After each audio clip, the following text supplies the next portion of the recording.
Welcome to Sacrilegious Discourse. I'm husband. And I'm wife. Together, we're reading the Bible for the very first time.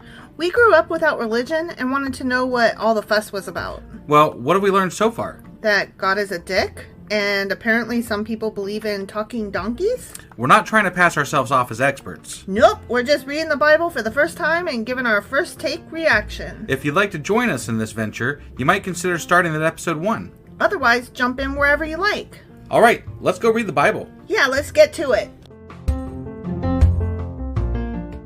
Husband! Wife! Do you know where we are and what we're doing? Well, we're starting a new book, I think. We sure as fuck are. What are we starting today? We are starting a book of many names. Of many names, huh? It's either Song of Solomon, Song of Songs, or Canticle of Canticles. I see. That's not confusing at all. No. Are we going to pick one and just stick with it, or I thought we'd switch around. just to confuse everybody? Mm-hmm. I see. Well, here's the thing. The online Bible that I'm reading from calls it Song of Solomon, but a lot of the research that I use, it calls it Song of Songs. And then I have a regular Bible, and then I have my cute little Precious Moments Bible, and those are one of each. I see. Song of Songs and Song of Solomon. I think I've heard Song of Solomon more often than anything else, but that's just my take. Okay. Well, do you want to call it Song of Solomon? I think that we should stick with something sort of. That's what I'm going to call it in the titles, I think. Okay. Song of Solomon. So, yeah. Okay. Before we get into what we're going over today, I do have a shout out to give out. Ooh. Yeah. So we have a new patron. What? Yeah. We really want to thank, their name is Aaron F. Aaron F. Thank you. They just became our newest patron after a trial period. Ooh. Yeah. And that really, really, really helps us out a lot. We can't thank you enough, and it's just absolutely incredible every time this happens when we get a new patron. Astounding, even. Yeah. No, it still blows us away. It really does. It's always exciting. It's always unexpected. And it's always just, we're so grateful. Yeah. So thank you so much, Aaron. We really appreciate it. If you would like to be as amazing and incredible as Aaron is, you can head over to patreon.com/sacrilegious discourse and become a sustaining member there for as low as $2 a month. Do it. Be like Aaron. Yeah. And then, that's, and then you get stuff. You get like, special episodes and ad-free episodes and early access when we're getting our stuff done on time. And all that wonderful stuff. Mm-hmm. So that being said, what are we getting into today? Song of Solomon. Yes. Chapter 1. All right, let's go do this. Okie dokie.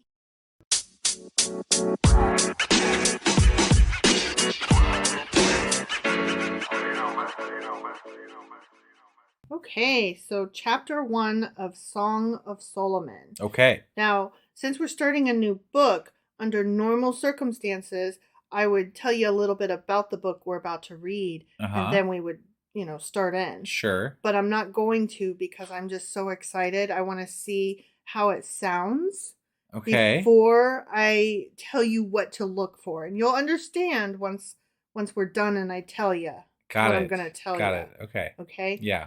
Now, I will tell you that some of the confusion as to whether or not we should call it Song of Solomon or Song of Songs is because verse 1 tells you kind of the title of this book, which is, here's verse 1, Solomon's Song of Songs. I see.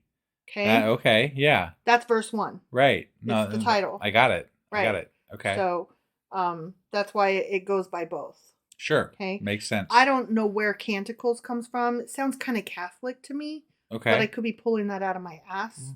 You probably are pulling that out of your ass. I could be. Yeah. I don't know. But, okay, here we go. Ready? I'm ready. Solomon's Song of Songs. Okay. Let him kiss me with the kisses of his mouth, for your love is more delightful than wine. Pleasing is the fragrance of your perfumes. Your name is like perfume poured out. Wait. Did you pick up the Danielle Steele book or what's going on here? I did not.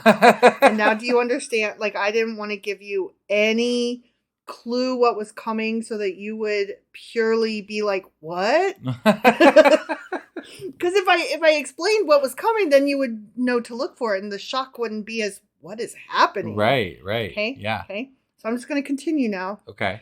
No wonder the young women love you. Take me away with you. Let us hurry. Let the king bring me into his chambers. We rejoice and delight in you. We will praise your love more than wine. How right they are to adore you. Dark am I, yet lovely, daughters of Jerusalem. Dark like the tents of Kedar, like the tent curtains of Solomon. Wait, is this a woman talking about like getting with Solomon or something? That's what it sounds like, doesn't it? Okay.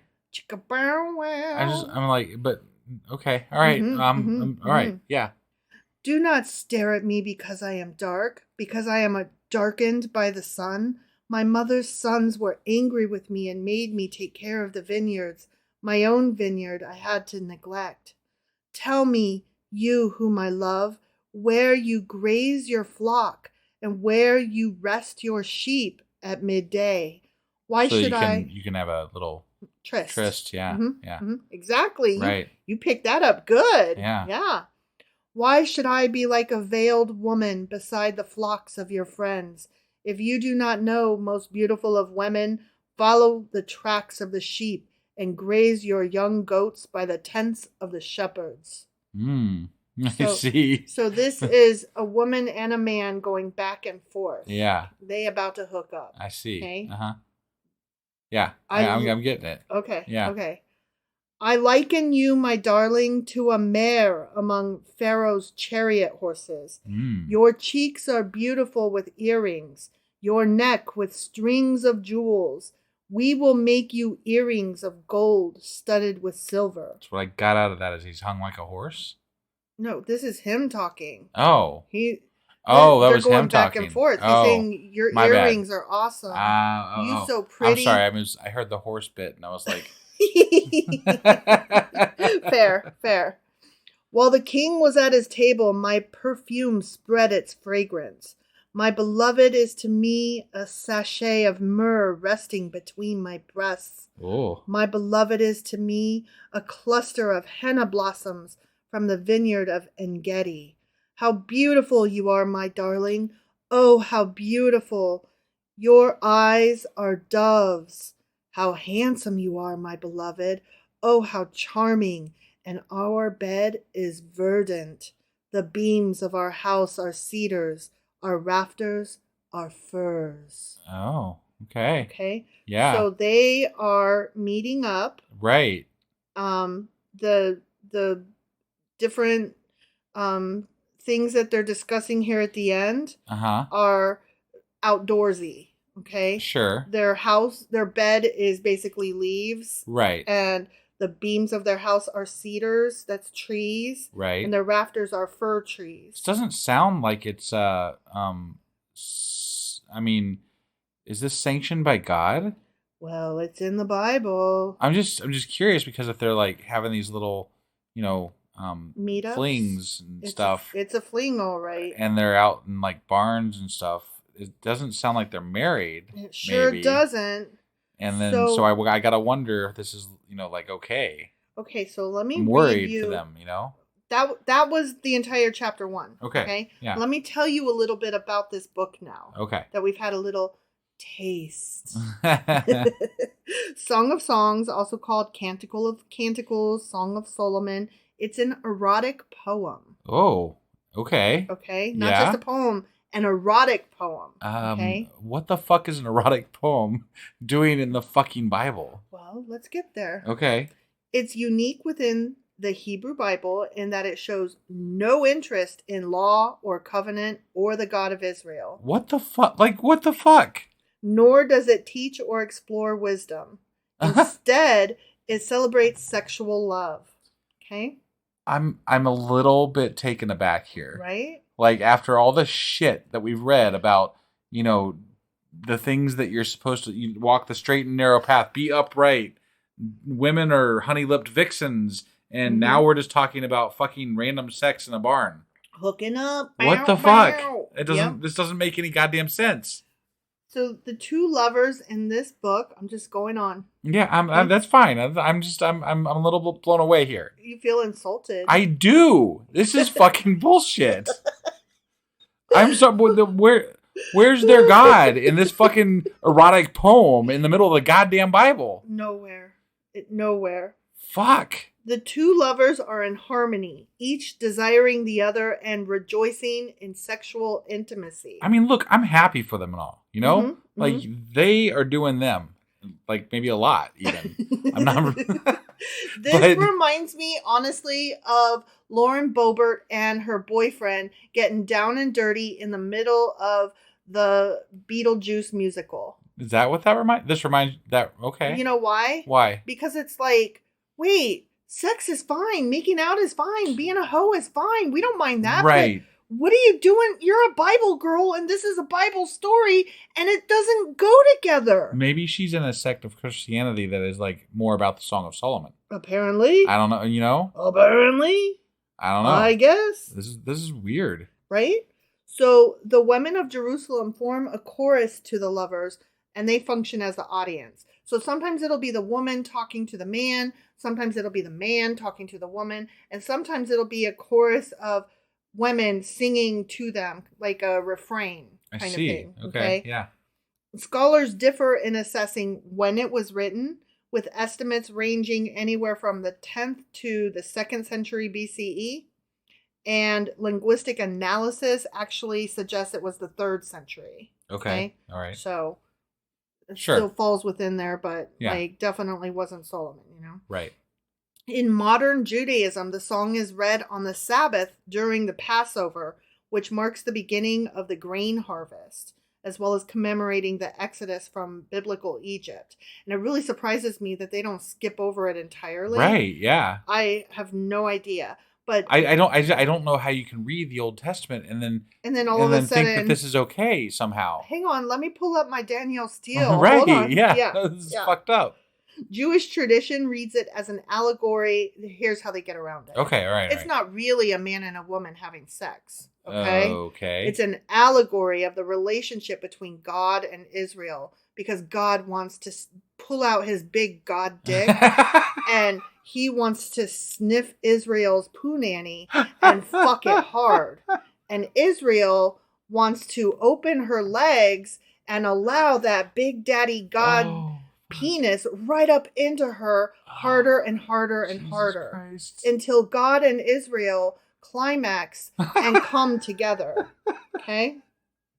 Now, that's the allegory in Jewish tradition. In Christianity, it's an allegory of Christ and his bride, the church. Okay. And they also want to fuck hard.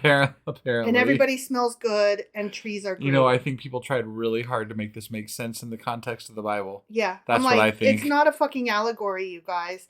It's a story about lovers. Right. That are having all the sex. And you got stuck with it because somebody back then was like, yeah, we're just going to throw this in here. Whatever. Sure. So, each chapter is abbreviated as Song 1, Song 2, Song 3. Oh, okay. Kind of like the Psalms are Psalm 1, so there's Psalm separate 2. songs for No, it's all one song. Mm-hmm. Okay. I'm just saying how they refer to each chapter. Like Psalm 1, Psalm 2, Psalm 3. These are Song 1, Song 2. Got it. Okay. I gotcha. So this chapter contains the superscription, which was, the title. Yeah. Solomon's Song of Songs. Right. And these are songs of the main female characters and the opening song of the male character. Okay. And the end of chapter 1 kind of cuts off and the conversation continues. He's going to talk more about flora instead of just the trees. He's going to talk about some bushes and grass and flowers and stuff. Yeah, bushes. Flowers and shit in the opening of the next chapter. Okay, right. So we unfortunately, reading it a chapter at a time, cut him off. I see. Right? Well, sorry for cutting him off. Well, it's not my fault. I didn't set it up that way. Right. Like, I wouldn't have split it there, stupids. Right. Like, whoever was in charge hundreds of years ago of doing this split up They did a poor job. They really did a poor job. Yeah. It's like it's like when we're watching Star Trek on Paramount and they stick the commercial in the wrong place and then you come back from the commercial break just in time for the fucking credits. No, that's not what I was going to say. Oh. You come back just in time for like the characters to glance at each other and go, oh, and then it goes to a commercial break. Yeah, it really annoys But then it me. comes back because it's not a commercial break because we already just had our fake commercial break. Right. You know what I mean? Yeah. Yeah. So that's what this is like. They split it up all wrong because they're dumb. I can't say it any other way. They're just dumb. Sure. Especially in short books like this. It's not like you didn't have your pick of where to split it. Right. Okay, so verse 1 is the superscription, the title, the description, etc. Now, where it says of Solomon, that could actually mean that Solomon is the author, which we've already decided absolutely not. Right. It could also mean that the book is dedicated to Solomon, which, okay, I could see that, whatever.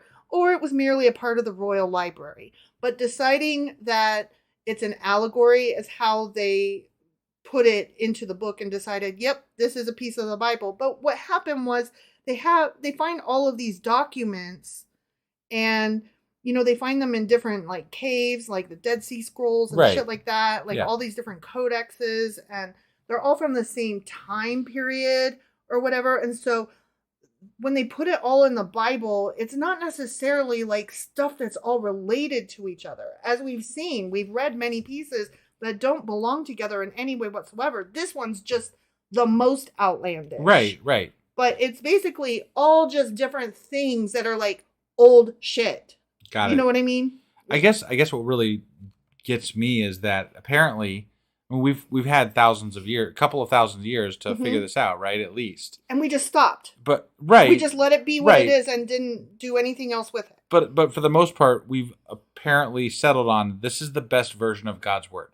Right. And that irritates, like, as a person who loves to organize and analyze literature, that bugs the piss out of me. Because what the Bible should actually be called is a big giant collection of old shit that doesn't necessarily all go together, but we found it all together in around the same place. And often talks about God. Yeah. Sometimes. Whatever. Sometimes, usually. Right. Sometimes, usually. But it all, like, was around the same geographic location, or we found it all around the same time period. So we just stapled it all together and said, boom, this whole thing, all these different documents are a Bible. That's the Bible. That's a Bible. Yep. And that's dumb. I agree. That's dumb. I agree. So when people say, quote, it's in the Bible, what they mean is it's in one of several hundred of different stories and documents. And I'm not going to tell you which one it is. And it doesn't matter because I didn't really read any of it. And also, I don't actually know anything about it because if I did, I'd also know that there's other texts that are kind of adjacent to it, but never got it, or that aren't included in it now, or got taken out at some point in the distant future past. I mean, right. And so therefore they aren't technically in the Bible anymore, but they are still adjacent to it. They are. And they're the same. They're part of the same collection of quote unquote all those old stories. But the Christians don't actually know that because they don't really give a fuck that much. Right. No. They want to go to musicals and get their boobs felt up in public, I mean, that's right. I'm sorry that I keep busting on her. It's just that that's to me what it comes down to. Right. No, it's the hypocrisy. Not that I give a shit if she's getting felt up. It's I want nobody else to be felt up, though. Right. Yeah. I want my boobs to be massaged in public, and I don't want anybody else to get their boobs massaged. And moreover, I want to call them whores and pieces of shit. Right. And I'm like, how about if none of us are whores and pieces of shit, and we all get our boobs massaged? Right. Wouldn't that be nice? That'd be great, yeah. Right? Yeah. Okay. So, moving on. Verses 2 through 7 were from the female perspective. Okay, the girl. Okay. And this section contains the description of the lovers first coming together and intimacy. The speaker is definitely a woman. And she's like, you're so fucking great. Right. Okay. Yeah. Verses 8 through 11 were the man responding with invitation and praise. And he's like, you two are kind of cool. I really like your earrings. And then verses 12 through 14 is a female again. And she's like talking about how good he smells. Okay. Our, what's the word? Translation did not use the word spikenard, but it just used the word perfume. But in older translations, like the King James and whatnot, it does use the word spikenard, and it comes to the same thing, perfume. But this particular type of perfume is a substance that originated from India, extracted from a plant growing in the Himalaya mountains in Nepal and Bhutan. Wow. Yeah. It was a very precious I was going to say that made quite a trip to get to the Bible. Well, not only that, we don't know this because we haven't read it yet, so spoilers. But when Mary anoints Jesus, when she's like rubbing up on his feet and stuff, I don't know if you're aware that that's a thing that's going to happen. Got it. There's this guy named Jesus and this chick named Mary's going to rub his feet. Sure. She uses this same perfume, and it's priced at more than 300 denarii, which is very much a lot. Got it. Yeah. Denaries. Okay. That's a whole shit ton of denaries. Got it. Okay. Yeah. Now, another thing that's mentioned here, but not in our translation, because we actually read one that's readable. Right. Is camphor or henna. And this is a small shrub about 8 to 10 feet high that produces clusters of white and yellow blossoms with a powerful fragrance.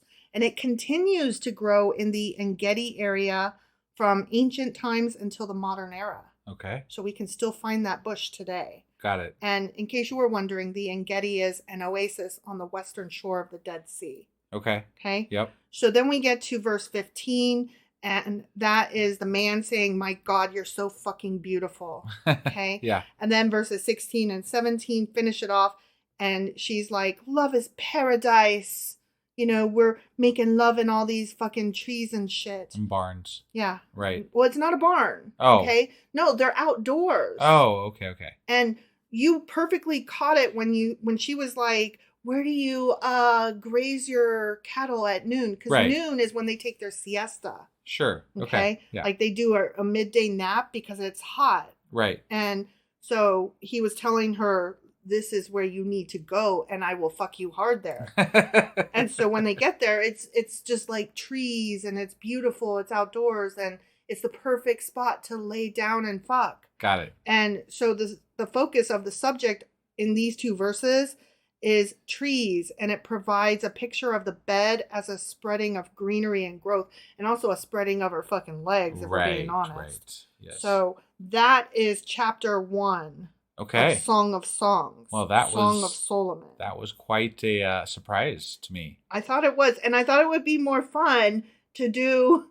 Let's just jump right in. Right. With you not knowing a goddamn thing. Yeah. And then talk about it after. No, good shit. Yeah. All right. Well. Okay, I just have to tell you one more thing. I have been sitting on this knowledge ever since I realized that Song of Solomon was coming after Ecclesiastes. Well, that must have been hard for you. Yeah, it's been over a week that I knew this was coming.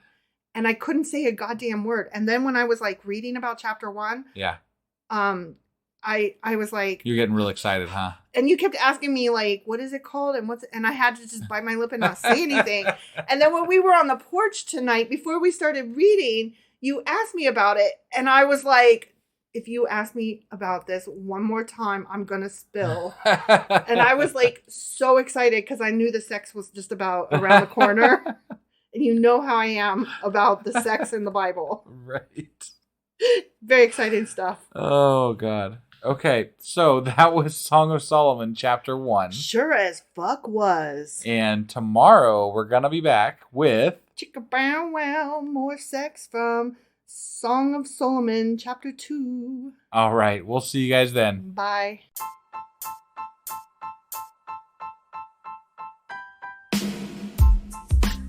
Hey, wife, I guess that's the end?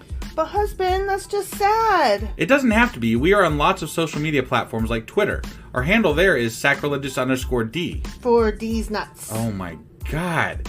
Stop doing that. Anyway, we're also on Facebook, Instagram, and Pinterest. There's a link to all of our social media sites at our website.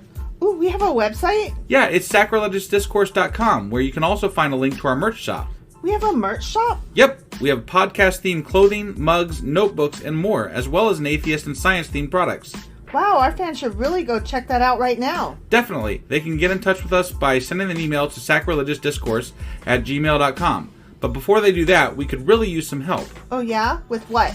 Well, it's not free running the podcast, and we need some financial support in order to get better equipment, which will free up time so we can concentrate on our podcast and our fans. Okay, so what should they do? Head over to patreon.com/sacrilegious discourse and sign up as a contributor on our podcast. Supporters there receive additional bi-weekly episodes that we record just for our Patreon members for as little as $2 a month. Also, we'd really appreciate it if you would like and subscribe on whatever platform you're using. And Apple Podcast reviews help us out tremendously. Like and subscribe. Leave an Apple review. Join us on Twitter. Support us on Patreon. That's a lot of instructions. Don't forget to say thanks. Thanks. Okay, bye.